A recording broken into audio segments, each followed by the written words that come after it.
Hi, and welcome to this edition of the Beacon Hill Report. I'm Jim Marshall, and joining us today, State Representative Chris Markey.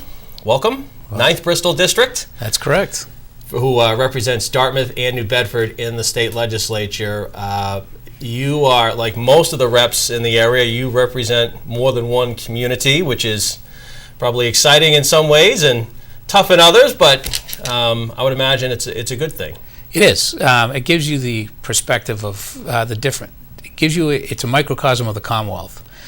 For instance, the needs of North Dartmouth are different than the needs of South Dartmouth, which are different than the needs of an urban area like New Bedford. And I think that gives you a perspective and an appreciation for the other reps who come from rural areas exclusively, or just urban areas, or suburban areas. So it all kind of gives you a good sense of where everyone is probably coming from when you get up to Boston. One of the things that I think is, and you and I have talked before about this, one of the things for you is that, I mean, you represent a small portion of New Bedford, but really the issues of New Bedford are your issues as well. They are. I mean, there's obviously certain areas of New Bedford that require more assistance from the state, and less so in Dartmouth. But you're aware of those things, environmental issues with the New Bedford High area, and now we have the same problem in Dartmouth on the McCabe Street area. Right. So those experiences and understanding, that is actually one of the things that's the same. But as far as employment issues and things like that, those seem to come more from New Bedford. Even the tax base, understanding the tax base of New Bedford is significantly different than understanding the tax base of Dartmouth. There's not much of an area left for New Bedford to grow for tax base. I think that's part of the reason why we're talking about the Whaling City Country Club moving more towards an industrial park, towards one part of it. Those things are necessary because of the tax base and the need to do that. We can't keep raising taxes in New Bedford to a point where people will then move out of New Bedford because they can't afford just the simple taxes. I would imagine that in Beacon Hill with all the reps up there, when you've got the 5 of you up there, and other than Tony, you all represent just parts of New Bedford, but 5 voices are louder than like 3 voices would be, or what have you. I mean, it's just numbers. I agree. I mean, it's interesting because I used to be the young guy. Now Chris Hendricks is there and taking Bob Kazera's spot, who will be missed too, but Chris is doing a great job. But Tony's been there for years. He's respected up there. Bill Strauss is respected up there. He's in probably one of the most important committees we have now is transportation, Right. And he's the chairman of that.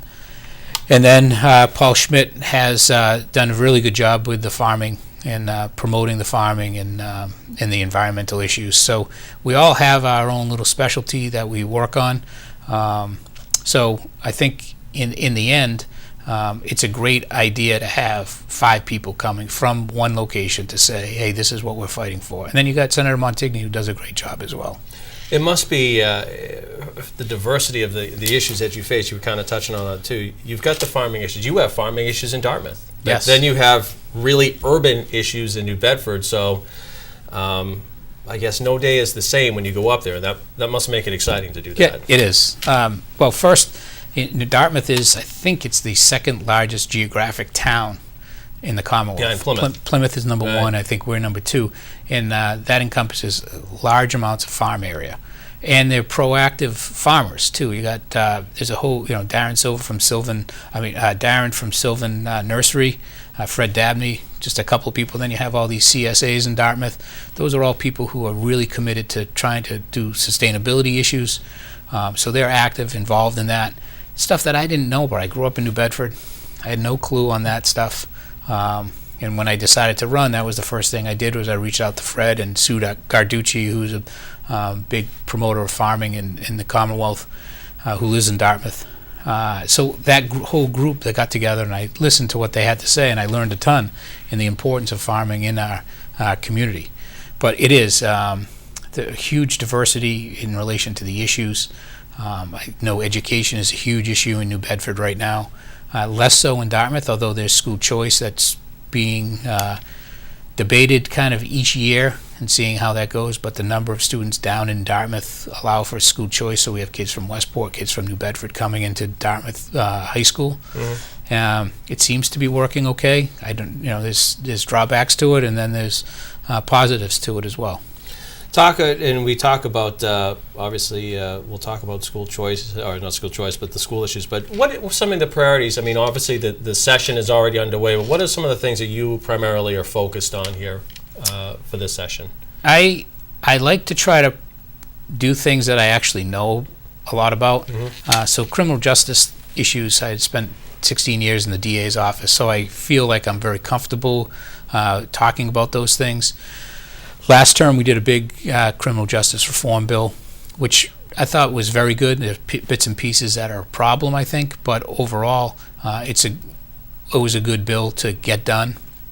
So I know a lot about that. So I know DA Quinn has a big to do with the bail issue and Right. dangerousness.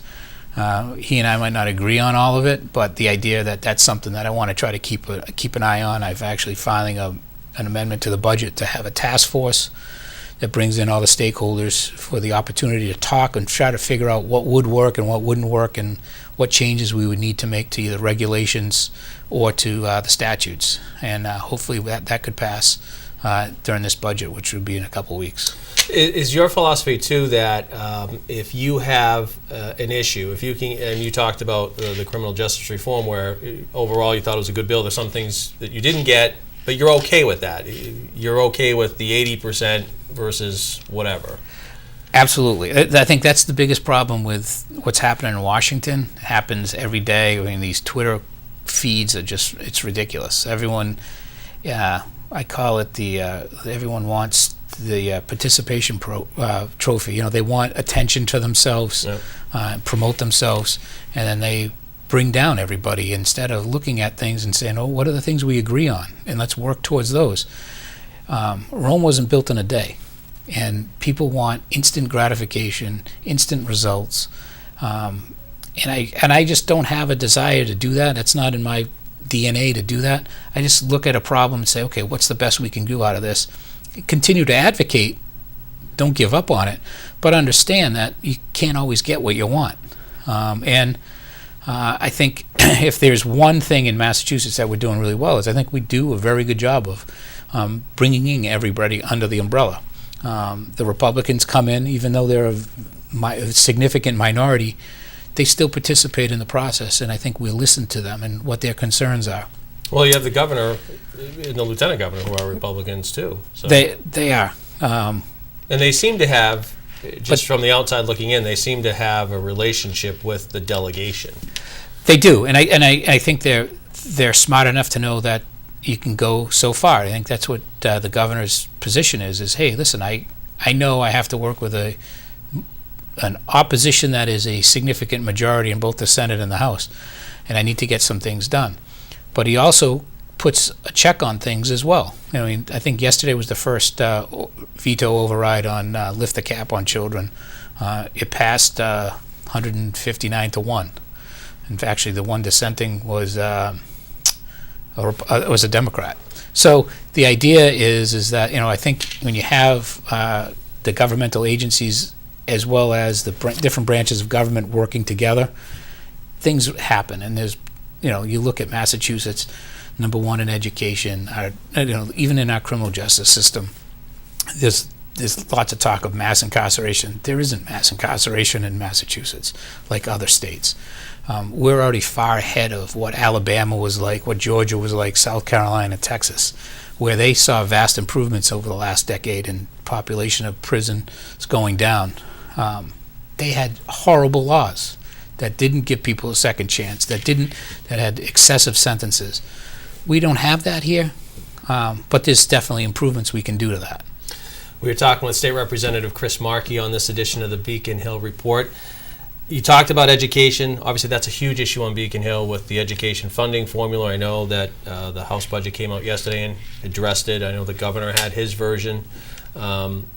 I guess your overall thoughts, and the curious thing that I thought that I saw in the paper today was that the governor said probably nothing's going to be finalized before the budget's done for this fiscal year, which is July 1st. Yes, I think the idea is to try to get something in place that gets everybody on board. I mean, in the last couple of years, we've tried to do something like this, and people have held their ground. On the Senate side, they held their ground, and on the House side, we held our ground. We on the House side saw the unaffordability of what the Senate was doing and the real numbers that we were concerned with. So that was one of the reasons why I think we nothing developed on the education funding issues. But I think we're back at it. Alice Peisch, who's the chairman of education in the House, she's been doing it for 8 years now. She knows these things in and out. I feel very comfortable with her leading the way. And I think in the end, if it takes a little bit longer than what we had hoped originally, I thought the original hope in last fall, kind of during the campaign, is we would get it into this budget. There's still a lot of issues to try to figure out how we're going to fund it and where the money will come from. Does implementation have to be done by the time the budget is done? No. You could still pass a budget and still do education reform, and it could still be impacted right off the bat. It could be. Okay. We can supplement budgets. The other side of it, and this is one of the things, I'm pretty moderate and conservative on the money issues and the fiscal issues. It's come time that we need to do something about raising taxes, and the question is how do you do it? Do you do it more towards user base? What we talked about earlier is the gas tax, and people who use the gas should pay the taxes on it. Millionaire's tax is another issue that people bring up. I'm not a big fan of these individualized taxes towards individual people. Well, I know we were talking off here. We were talking that Chris Hendricks brought that up. The gas tax, when you're coming from this part of the state and you're driving to Boston or whatever, it's a lot of miles that you're putting on, a lot of gas. Is that necessarily fair? No, I agree. And I mean, one of the things I'm experiencing it now with the traffic is, yesterday I left at 2:20. The roads are packed. Why? Is because there's so much construction going on in Boston. All the vehicles are these trucks, pickup trucks. The guys go in at 4 or 5 in the morning, and they leave at 2 in the afternoon. The rush hour now in Boston is from about 2:30 to 6:30. At least, So it's that the sense that they're, and all those people are living in, anywhere from Wareham to Framingham to up into the north area of Leominster or wherever, and they're driving an hour and a half, 2 hours to get to work, and the opportunity to make a living. So the idea that those are the people who are carrying the burden of paying for certain things. And the other thing is that the millionaire's tax is something the easiest thing for me politically is to vote for it. But in my mind, it's not a good move. You're asking for a huge amount of money from very few people. So when the economy goes bad, and again, most of that money is from capital gains, there's going to be significant losses in tax revenues for the Commonwealth. And that's going to affect the programs that we would install as based upon that number. So when you're relying on such a small number of people, it teeters a lot. And when the economy goes south, I think it's going to really be detrimental to everybody. And the other thing is they want to do it in the Constitution, which prevents us from having any flexibility to be able to adjust the rate. It'll take at least 4 years to change that. And that's not, go up there to make these decisions, whether they're good or bad. We need to make these decisions, and we shouldn't just put it off into a constitutional amendment to let it happen. And do you find, and you kind of touched upon it, do you find that the legislatures inside the 95 belt are tougher to deal with than outside the 95 belt? Those people that are inside Boston and the neighboring towns, they don't have the same issues that the folks outside of that belt. And is it hard to get things that you, not you specifically, but you as a group want to get implemented? I think it is a little bit, the ability to do it is a little bit different. However, I think, quite frankly, the speaker's been very good about listening to what we say outside. I mean, when I came in, and even now, there's still towns in the Commonwealth that do not have broadband. They can't get wireless in their homes. They dial up. I mean, that's unheard of. Mm-hmm. You think it's crazy. but there's a significant, and then, so for the last 7 or 8 years, we've been putting a lot of money towards the ability to have that happen. And the governor's been big on it, and I think they announce every once in a while the fact that a new town got it, and it's all up and going. But those needs are clearly not in Boston, where there's incredible technology and all of that. But I think the crux of it is most of the people live in eastern Massachusetts. Most of the people live in greater Boston. It's a significant portion of the population. You look at Middlesex County and Suffolk County, there's a vast number of reps because there's a huge number of people. So they're representing their people as best they can, but I think they've come to the understanding that we play a significant role in that, and the needs to make sure that they continue to grow. For example, housing. They know that housing is a big issue in Boston. The expense of housing in Boston is kicking people out, and they're going further and further and further away. The middle class feels as though their constituency is leaving them. They don't want to see that. So they know that there's needs to do certain things in the suburbs and in the rural areas to assure that they can continue to have their constituencies and their families go second and third generations in greater Boston. Back to the education for a second, the education funding. Obviously, you touched on, New Bedford's needs are different than Dartmouth's needs. Does that impact the legislation itself when you see, because I don't know specifically Dartmouth's needs. I can't imagine that they don't need help, financial help too, but the needs are different than the urban areas. So is that one of the issues that affects the bill, because you've got those municipalities that aren't as dependent on the funding as the urban areas? Definitely. That's why you see these different groups of these caucuses. For example, there's gateway cities that Tony's, I think, the chairman of the caucus, which it's a group of people from these gateway cities: Lawrence, Lowell, Brockton, New Bedford. I think maybe Leominster's in there as well. Some of these areas where they were very based on manufacturing back in the day, and their tax base is gone, and they have different needs to try to bring in businesses. And that's one of the things that, Dartmouth doesn't necessarily need that, but New Bedford does. But how does that affect us is, Dartmouth would benefit from the growth in New Bedford as well. And I always say the growth of Dartmouth helps people in New Bedford as well. You look at the growth of just the medical offices in Dartmouth, right along Fons Corner Road. I would venture to guess a lot of those people, nurses, CNAs, and all of that, are working out at Hawthorne, South Coast, along Fons Corner Road, or in Fairhaven at the South Coast Urgent Care and all of that. So the idea that somehow, just because it's not in New Bedford, doesn't mean it's not helping New Bedford and the residents of New Bedford. So we always try to ask about those things. At least I do, of, where are these people coming from? How does it affect the people in New Bedford? How does it affect the people in Dartmouth? And then I try to use my best judgment. And subsequent to that, obviously, the charter school funding debate that's been going on too.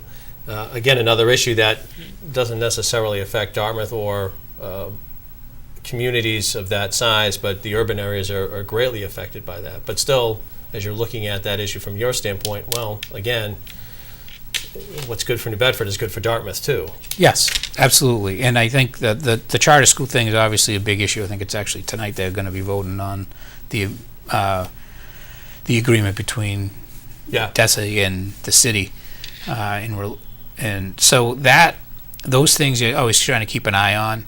And there's clearly a need for charter schools. I think they serve a purpose, but you don't want it to go at the total expense of the public school system as well. So trying to find a balance between that, and that's really a difficult task, because I don't know all the time, like, what's the best thing. I look at the generation now, and I go, do I just give up on them and say, hey, no, we're going to stop charter schools totally, and you're going to go to public school, and that's it? Or do we look at it and say, no, let's get these kids into a charter school, give them an opportunity that they may not have had before, and try to let them excel in that particular area depending on the charter school that they're looking for. But that comes at an expense of the public school as well. So, I mean, and again, I'm probably saying things that will upset some people, but even the vocational school it's extraordinary. They do extraordinary things. They have extraordinary talented students. The teachers are great. It's wonderful, but it's too good. I mean, we got kids, like when vocational students are going to colleges, it's defeating the purpose of the vocational school in the end, because you want kids who don't like the academics, who don't do well at the academics, but are great with their hands. You want them to get the vocational experience. And when they don't have the vocational experience and they struggle through the regular academic high school, where do they end up? And then where are the people in the trades? I know that people in the trades are having a tough time getting people, because many of the graduates that would, it used to be 50% or 40%, many of the graduates from the vocational school would stay in the trade and continue to grow their own company eventually and work for somebody and all of that. And that's what the vocational school was intended for originally. I look at it as there's going to be a need to adjust how we do that. We're going to have to offer vocational trades to more students, particularly students who struggle academically, and that's okay. Like somehow that's taboo to talk about and say, "Oh my God, this person shouldn't be in high school." Well, yeah, maybe it shouldn't. Maybe he should be at a vocational school because he's awesome with his hands. Right. He has a real interest in this particular area, and because it's so competitive, the vocational school, and because it's so good, they're getting the high-end academic kids and not the kids who struggle. And again, that's one of the factors that I look at when I'm considering what's going on with the New Bedford school system. State Representative Chris Markey is our guest on this edition of the Beacon Hill Report. The state budget, the House version came out yesterday. I know the Senate version comes out a little bit later, and then you sort of all mix and match the things in there. Any surprises in the document yesterday from the House side that good for this area? Nothing surprising. The thing that we seem to always do every year is try to adjust the healthcare issues. I mean, the healthcare is a huge portion of the budget every year, and we try to find ways to cut costs, particularly with pharmaceuticals. This year seems to be the idea is trying to cut costs of drugs.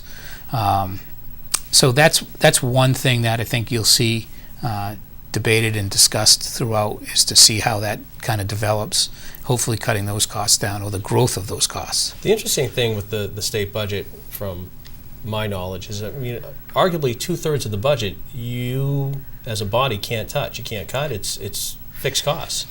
There are. So you're when you look at cutting, when they say, oh, it's time to cut, there's only a certain portion that you can actually touch. Well, there's the thing that is really interesting is the reliance on other resources, like from the federal government, that we get. For instance, I think the healthcare issues are somewhere in the $16 billion category or maybe it might be up to $17 billion for a $42 billion budget. So you take that, and you can't really adjust that. You got to give people health insurance, and that's the law, and we're going to continue to do that. Education, same thing. We're going to put X amount of money towards UMass. We're going to put X amount of money towards local aid, transportation. So you really can't. I mean, when you have to cut, you're going to have to cut some of that stuff. But the reliance on the federal government. There was one. I'm trying to think of what it was, like heart disease. We put like $1 million into research. So I'm like, why are we doing that? I mean, I'm not saying it's a bad idea, but we're looking to put $1 million towards that. Why can't we put it towards pancreatic cancer? Why can't we put it towards something else? Right. And the reason is because the federal government matches that. So now you're putting $1 million in, but you're getting $2 million worth of research and development and all of that. So those things are in the budget that you really don't see, that people don't understand, that there's a lot of matching dollars, and that's the reason why we put X amount of money into, I think the Sexual Offender Registry Board is another one. If we don't have it, we don't get a certain amount of money. Is local aid, because obviously that comes out, the local aid funding, is that trending up, down? How is that looking for communities? It's good. It's always grown since I've been there, Okay. but it had been cut significantly back in the early, I think between 2000 and 2010, but it's continuously growing bits and pieces at a time. And again, that's an important part of our local education and our transportation and roads, fixing roads and everything else that's necessary under Chapter 90 money and also Chapter 70 money. Roads seem to be a big issue too in general. I mean, they talk about passing a transportation improvement package in Washington. I know they keep talking about doing more transportation issues in Boston for, statewide. I mean, funding's an issue though. There's only so much you can do. Is that, I guess, your assessment, as you look at bridges and roads and as you said, I mean, the traffic issues that they cause too, but is there enough work being done right now on the roads? Yeah, I mean, you go... This is the funny thing about traffic, and we're talking about going back from Boston. If I stay till 9 o'clock at night in Boston just trying to get stuff done and say I'm not going to hit the commute, I'll get stuck along 24 or 128 with construction traffic. So everything comes down to 2 lanes anyways at 9 o'clock at night. So it's crazy how there seems to be tons of work going on, but there's a ton more to do. Yeah. I mean, and again, in a analogy of, you look at UMass Dartmouth. It was built in 1968, all the same time. So the buildings are collapsing at the same time. Well, our highways are the same way. Our highways are all built in the 50s and 60s, some in the 70s, but they're all deteriorating at the same way. We've got bridges that need to be repaired. They all need to repair at the same time. And that's why these costs come along. And again, we need to think about ways in which we can kind of balance out and use the capital money as well to make these capital improvements. I know there's going to be a big construction of Route 195 right over Route 18 from the river all the way up to Shawmut Ave. And that's going to happen in the next decade, where we're going to have to replace that or fix that. You must have, you chair the ethics committee. I don't know if that's one of the most popular committees on Beacon Hill or not. I mean, I would imagine that that's a tough committee to chair and to be part of when you look at ethics for legislature and state government. So I say this about it. It's like an insurance policy. I hope you don't need it, but I'm ready to do it. I think my experiences with the DA's office, supervising investigations, trying to mete out justice in a fair way that both the accused and the accuser feel like they've had their day in court and do those things. The one thing I would say is I take it seriously enough that there's a lot of things that I don't participate in up there. I don't want to sound standoffish or anything, but I don't also want to become a witness to anything. I'm not suspecting I would, but I try to go up there, do my job, and then get out of there. When does a case come before the ethics? At what point does it? Because I would assume that there's human resources that has to deal with things first. So at what point does something, I guess, leave the proper, or what everybody assumes is human resources, and then goes to your committee? Well, there's actually changed a little bit. Mostly everything used to come to ethics, but now if there is a human resource, and there's going to be, we haven't hired one yet, an employment officer who would begin an investigation on human resource issues. But there's other things that the ethics committee would be involved in. So there's 2 ways to do it. One is a vote of the majority of the committee, in which they would vote and say, we have a sworn affidavit or a sworn statement from somebody that says X, Y, Z happened, and the majority of the committee would vote yes, we want to investigate it, or at the direction of the speaker. So if someone came to the speaker and said, X, Y, Z happened, then he can refer it to us, and then we would continue to do the process. And again, all of that information is confidential. Right. So even if we were doing it, and the reason is for the protection of everybody, both the accused and the accuser. You don't want all that stuff to get out, ruin reputations until you establish something. And if it gets to the point where it is established enough evidence to suggest it happened, then it would become public. Do you have to have a regular pardon me, but monthly meeting or something like that? Or? No, we there's meetings sporadically just to check in, see Okay. what's going on. But we had one earlier this year, and but that's the type of stuff we do. Lots going on up there. I thank you There for are. coming in. I Yeah, appreciate thanks. it. That was a we will quick see half hour. Yeah, we will see you later this year with more of an update. But my thanks to State Representative Chris Markey. Representative Schmidt is up next on the Beacon Hill Report. But for now, I'm Jim Marshall from the New Bedford Cable Network. Thanks for watching.